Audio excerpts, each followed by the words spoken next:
Hi, welcome to another GNX podcast. I'm so excited to be here today, and I'm here with my friend Nadav Wilf, and I'm super excited to talk to him about what happens when you start following your bliss.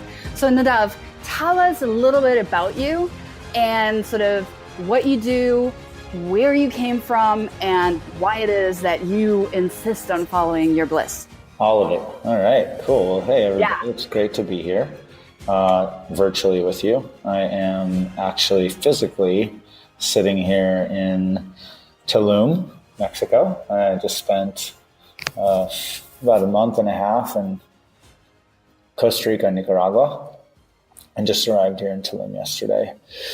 Let's see. So what I currently do is really, I would say that my focus and my mission in life is really to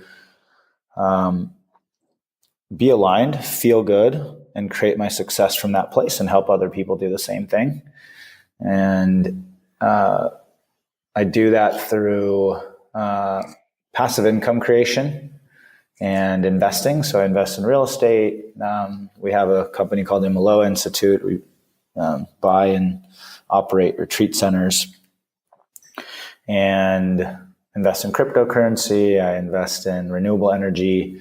And then my active income, I have a company called Lifestyle Perfected, and we focus on helping people feel good as a foundation for performance. And on the one-to-one side, it's founders and CEOs in the social impact space. We also work with influencers of 100,000 or more audience. And then I have group programs, and it's really about evening out our vibration in six areas. So it's living in our purpose, physical health, mental, spiritual health, relationships, which would include self-love, leadership and romantic relationships, time creation, and our relationship to money and wealth. So that's how I spend my days. This morning I woke up and I did some meditation. I went down to the beach, did a workout. Now I have all these coaching sessions, and I'm going to go dance at Habitas in Tulum. So that's a day in the life. Oh, wonderful. Yeah, I can imagine that's going to be a really sounds good. Sounds like my day too.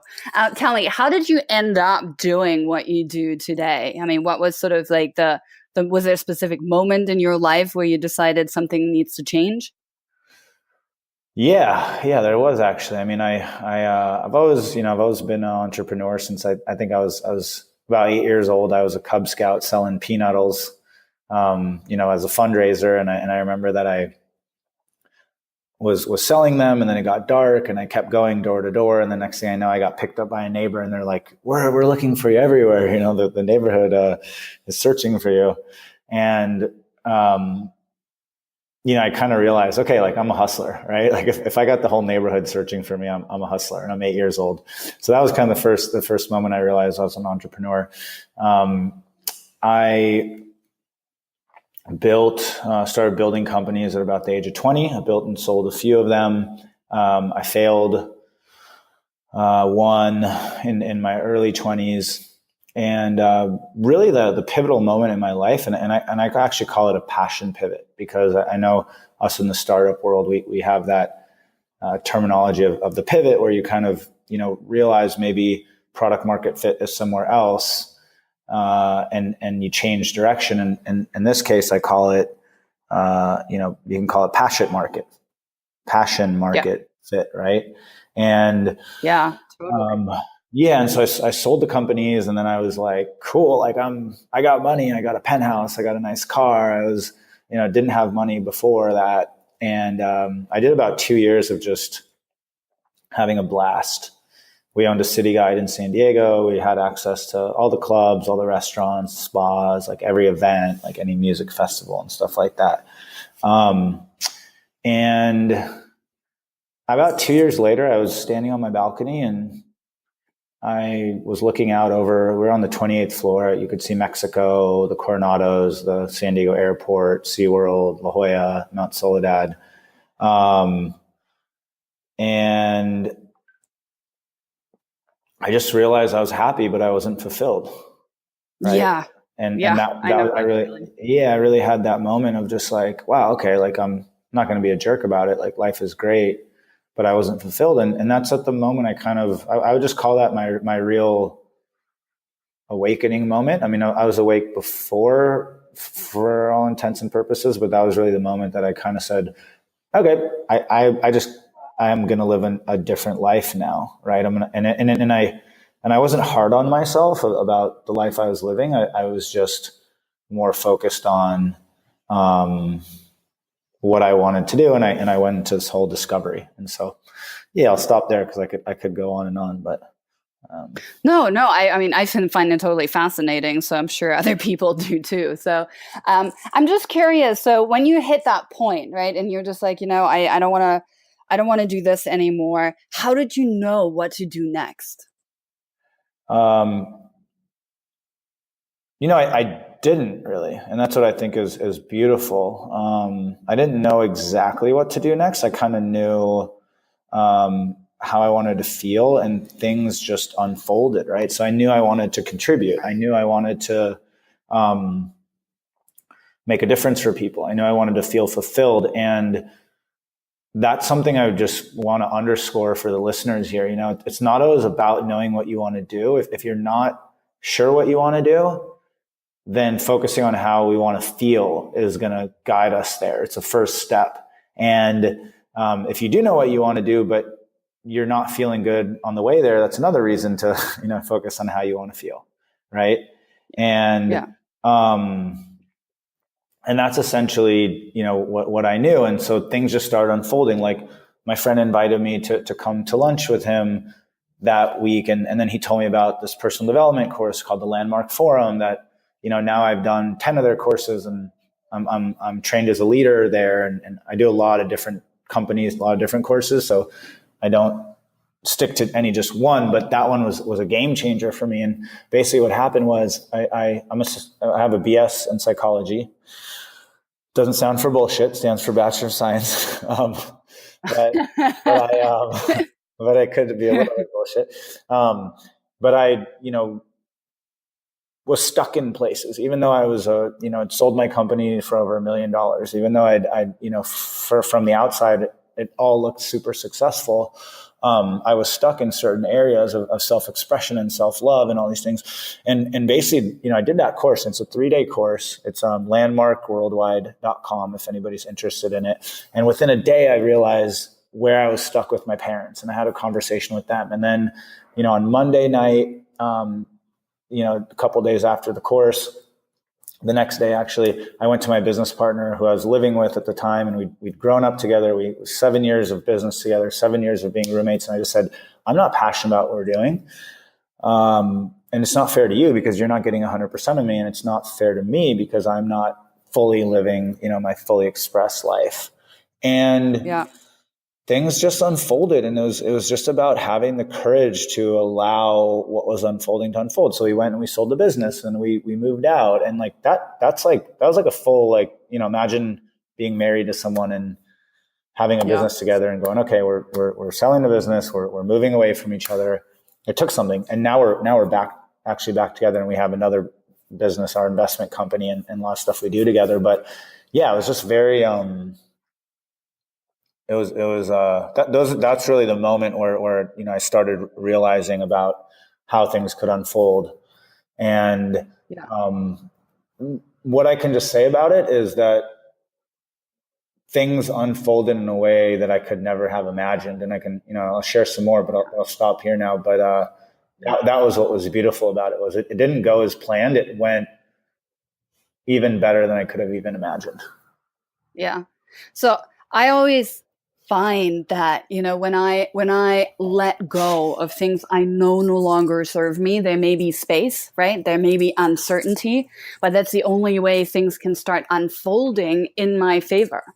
But without that space, right? Like without creating that space and distance and creating these necessary endings and whether that's a business partnership, a breakup, a divorce, or, something that needs to end in order for me or us to have room for something new to follow, seems to always be the essential first step. It's the radical honesty with ourselves and other people in our lives to see where are the misalignments, right? Like, where am I misaligned?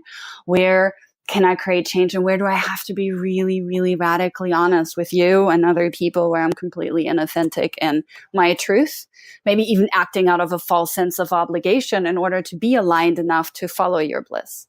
Yeah. Exactly. So my question for you is, when you say follow your bliss, to me, that sounds like this sort of juicy term of excitement, right? Like there's an underlining current of enthusiasm that you get to live and ride. I'm a kite surfer now, you're a surfer. You know what I mean? There's this idea of being really able to catch that wave. Yeah.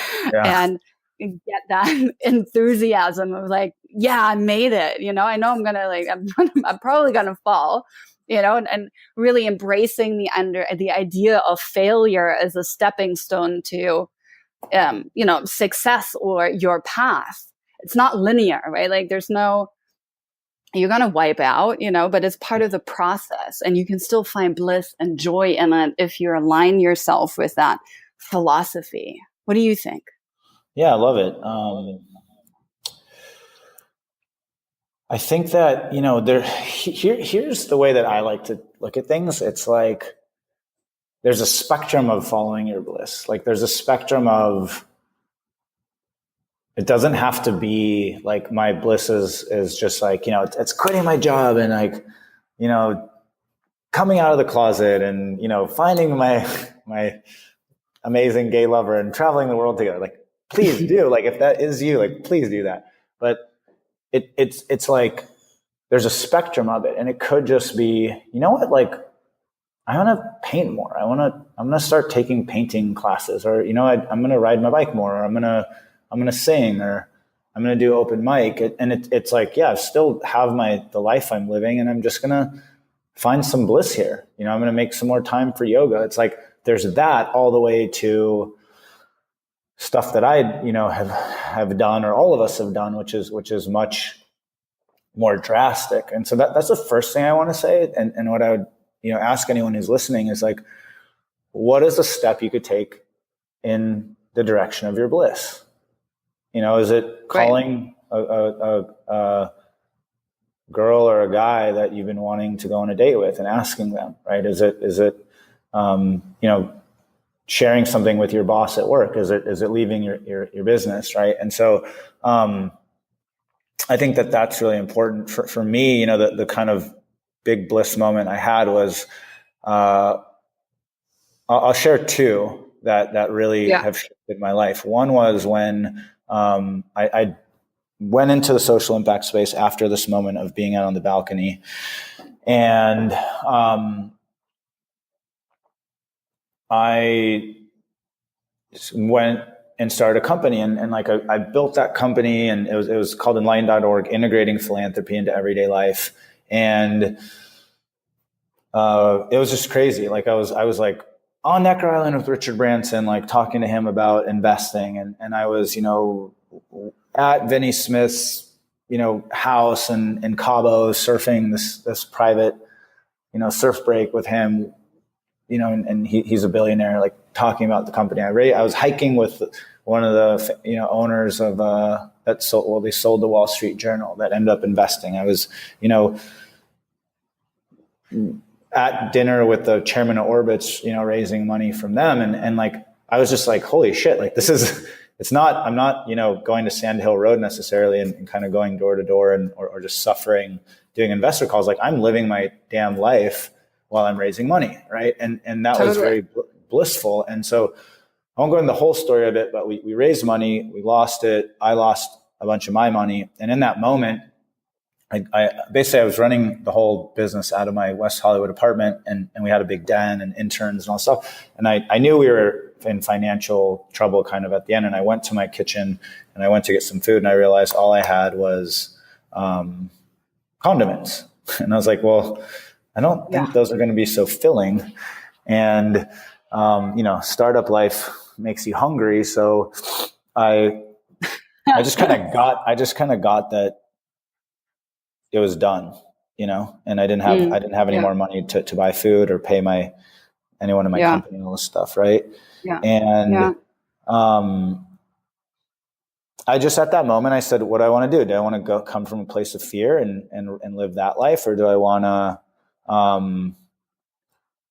to create from bliss? And I said, I'll create from bliss. And I mean, that was quite a choice at a moment where I was $80,000 in debt, had gone through all the cash I had lost money for investors, had basically my startup baby was dead. And I just chose bliss, and that's what I'm talking about. And so I decided to just go, okay, I want to contribute to something I'm passionate about. Now what happened next completely rocked my world, because within 4 days, I was sharing this with people, I want to contribute to something I'm passionate about. And within 4 days, I met Peter Diamandis, who's the author of the book Abundance. He's wrote the book Bold, both New York Times bestsellers. He's the founder of X Prize, Singularity University. So look him up. It's quite a name drop. But he's he's kind of like the father of like futurism, right? And cool. Yeah. And then we'll post a link below the podcast. Yeah. Yeah. I read the book. It's called Bold, right? Yeah. There's Bold and Abundance. Yeah. And he was one of my heroes. Within 4 days, I got introduced to him, and then within 2 weeks, I was acting as his right hand on biz dev and going to meet Elon Musk. And so that just kind of really had me realize what was possible. So that was a big moment. And I spent a year with him, and then ended up running one of a company he founded. And it was amazing. Like, it was amazing, right? And I learned a lot. And I was talking to incredible people every day. And the interesting thing, this is another bliss point or passion pivot or whatever you want to call it. It's like, I just got to a point where I was like, there's something else for me. Like, I'm living my dream, and there's something else. Do you know what I find so beautiful about this story?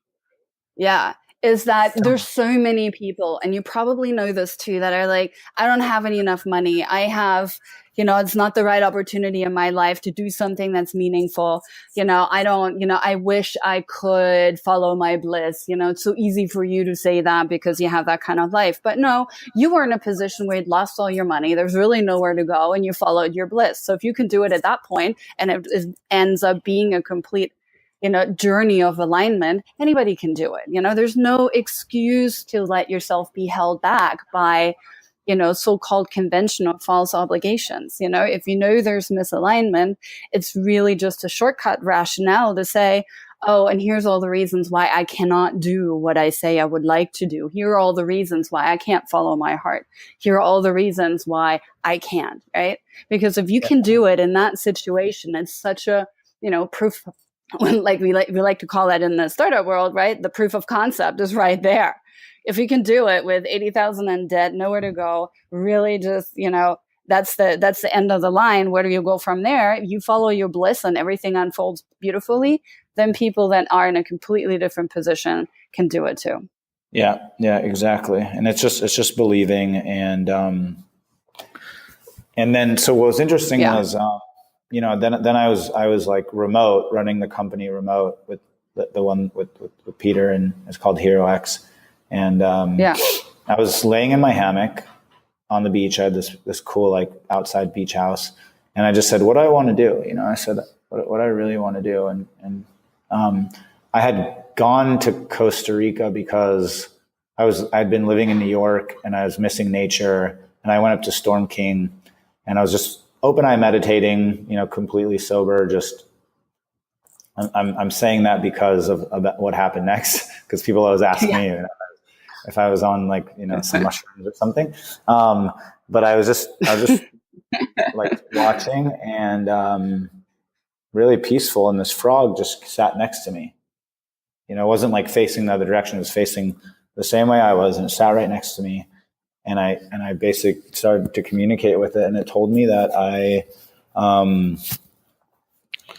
it told me basically that it was time for me to go live in nature, and then until I did that, just to look at people as nature. And so that was a limiting belief for me of like, I can't go and run my company like being out in nature. Well, I just came from a month and a half in Costa Rica and Nicaragua, and now I'm in Tulum, and I'll be traveling. I like to spend a lot of my time in nature. And so I finally got the courage to go to Costa Rica, and I had all these fears. I was like, okay, what if the internet doesn't work? What if I can't drum up business because I'm out there? And right? Yeah. All those stories I just want to share with, because I'm sure people can relate. And then I got there. I was there for a month and a half. During that time, I ran everything out of a hammock. We did $500,000 in contracts in Q4. I bought a building in LA. Yeah, bought a building in LA that I bought from the courts. That was like a repossessed building. And I got asked to write a chapter in a book. I literally crushed it so hard that quarter. While I was in the hammock, the CEO of HeroX would call me the shirtless wonder. I even asked people in the company if I could come to meetings, Zoom meetings, with my shirt off, if they minded. And if that is just my example of following my bliss, where it's like I changed my schedule to be around the surf tides, like the ocean tides, so I could surf when it was best. And everything just unfolded, and it's just been like that ever since. Incredible. I'll just share just results from this week, and I'm sharing this. Whatever, It's a humble brag. It's fine, but or not so humble or whatever. But I'm sharing this to inspire people. Like, I raised in the past 2 weeks $450,000 for passive income creating real estate, but both for people that are investing in, for myself, with my shirt off in the water surfing. Just like. Through conversations, like through being nice to people, just through traveling, just through having discussions. And I'm clear that while I'm here in Tulum, the same thing's going to happen. And so what I just encourage everyone listening is like, yes, I still have those moments of, I don't know if it's going to work, and, whatever that is, but it's like, you just, when you keep going and feeling in flow and trusting, and that's when the beautiful things happen. Right? Yeah. I agree. I couldn't agree with you more. Wow, man, this is so interesting. I loved listening to you. Thank you so much. We're already at the end of our time, so I want to thank you for this. We will provide all of the links to your businesses and opportunities below this podcast. There's a link below. So thank you so much, Nadav. Really appreciate you sharing your story. It was such a joy having you here. My pleasure. Yeah, cool. Thank you. Take care.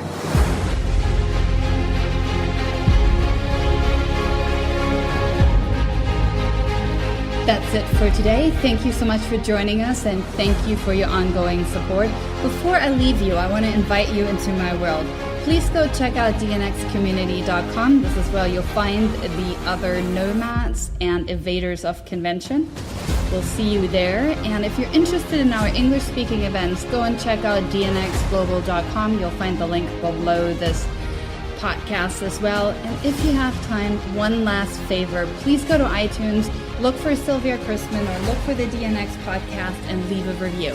Thank you so much, lovely people, and I'll talk to you next time.